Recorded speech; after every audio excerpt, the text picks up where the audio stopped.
नमस्ते। आज हम एक बहुत ही पावरफुल टूल की बात करने वाले हैं। एक ऐसा टूल जो किसी भी कामयाब बिजनेस के लिए एक कंपास की तरह है, जो उसे बताता है कि आगे किस दिशा में जाना है। कभी सोचा है कि इस दुनिया में जो इतनी तेजी से बदल रही है, कुछ कंपनियां हमेशा सबसे आगे कैसे रहती हैं? मतलब उन्हें आने वाले मौकों और खतरों का अंदाजा पहले से कैसे हो जाता है? तो इसका जवाब है एनवायरमेंटल एनालिसिस। देखिए, ये एक स्ट्रेटेजिक प्रोसेस है जिसमें कोई भी कंपनी अपने अंदर और बाहर के उन सारे फैक्टर्स को पहचानती है जिनसे उसकी परफॉर्मेंस पर असर पड़ सकता है। और यही है वो कंपास जो उसे सही रास्ते पर नेविगेट करने में मदद करता है। ठीक है, तो चलिए अब इसमें थोड़ा और डीप में चलते हैं। ये जो एनालिसिस है ना, ये 3 अलग अलग लेवल पर बिजनेस के पूरे लैंडस्केप को मैप करने से शुरू होता है। सबसे पहली और सबसे बाहरी लेयर है जनरल एनवायरनमेंट, जिसे हम मैक्रो एनवायरनमेंट भी कहते हैं। अब इसमें वो बड़ी बड़ी ताकतें आती हैं जिनका असर लगभग हर बिजनेस पर पड़ता है। सोच कर देखिए, मान लीजिए सरकार अचानक ई कॉमर्स पर कोई नया टैक्स लगा दे, या फिर एआई जैसी कोई नई टेक्नोलॉजी आ जाए जो पूरी की पूरी सर्विस इंडस्ट्री को ही बदल कर रख दे। अब आते हैं अगली लेयर पर, ऑपरेटिंग एनवायरनमेंट। ये वो लोग हैं जिनसे बिजनेस का रोज पाला पड़ता है, जैसे कि कस्टमर्स, सप्लायर्स और हाँ, सबसे जरूरी कॉम्पिटिटर्स। इनका कोई भी मूव सीधा आपकी सेल्स और प्रॉफिट पर असर डालता है, इसलिए किसी भी ऑर्गेनाइजेशन को इन पर पैनी नजर रखनी ही पड़ती है। और फिर आती है सबसे अंदर की लेयर, इंटरनल एनवायरनमेंट। इसका सीधा सा मतलब है कि कंपनी खुद को आईने में देखे, अपनी ताकत क्या है और कमजोरियां क्या हैं इसे समझें। जैसे कि टीम में क्या स्किल्स हैं, मार्केट में ब्रांड की वैल्यू क्या है। तो इन 3 एनवायरनमेंट्स को समझने के बाद सवाल ये उठता है कि असल में एनालिसिस होता कैसे है। चलिए अब उस सिस्टमैटिक प्रोसेस को देखते हैं जो सिर्फ जानकारी को एक एक्शन लेने लायक स्ट्रैटेजी में बदल देती है। तो देखिए, ये प्रोसेस शुरू होता है स्कैनिंग से। यहाँ पर बदलाव के बहुत शुरुआती सिग्नल पकड़े जाते हैं। मान लीजिए सोशल मीडिया पर किसी नए सस्टेनेबल प्रोडक्ट के बारे में बात होनी शुरू हो गई।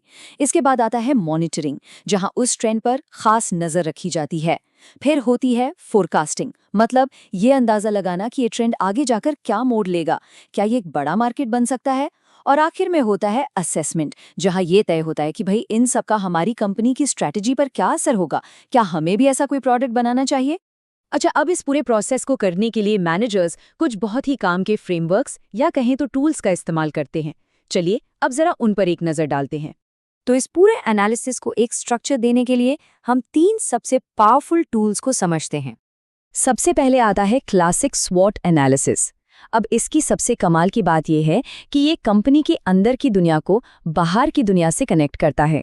मतलब ये कंपनी की अपनी स्ट्रेंथ्स और वीकनेसेस को मार्केट में मौजूद अपॉर्चुनिटीज और थ्रेट्स के साथ रखकर देखता है, ताकि एक परफेक्ट स्ट्रेटेजिक फिट मिल सके। हमारा अगला टूल है पेस्टल एनालिसिस। P मतलब पॉलिटिकल, E मतलब इकोनॉमिक, S मतलब सोशल और ऐसे ही आगे।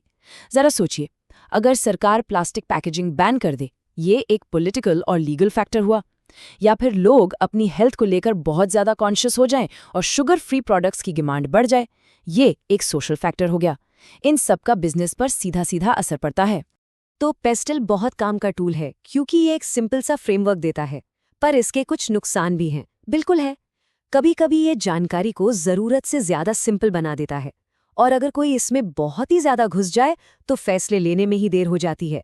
इसे ही कहते हैं एनालिसिस पैरालिसिस। और हमारा तीसरा टूल है माइकल पोर्टर का 5 फोर्सेस मॉडल।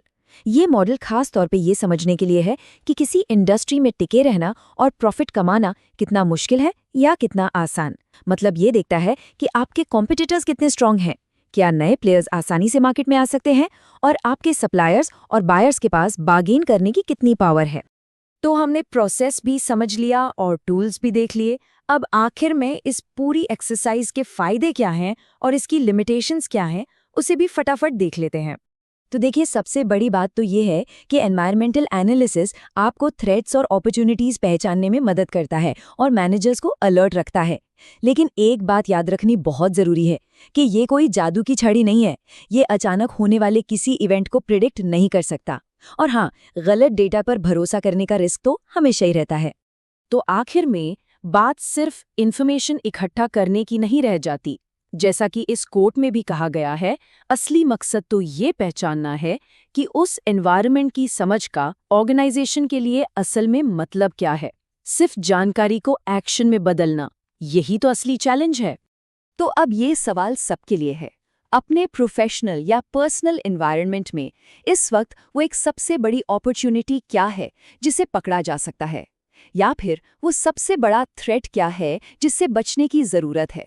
बस इस पर सोचना, यही स्ट्रैटेजी की तरफ पहला कदम है।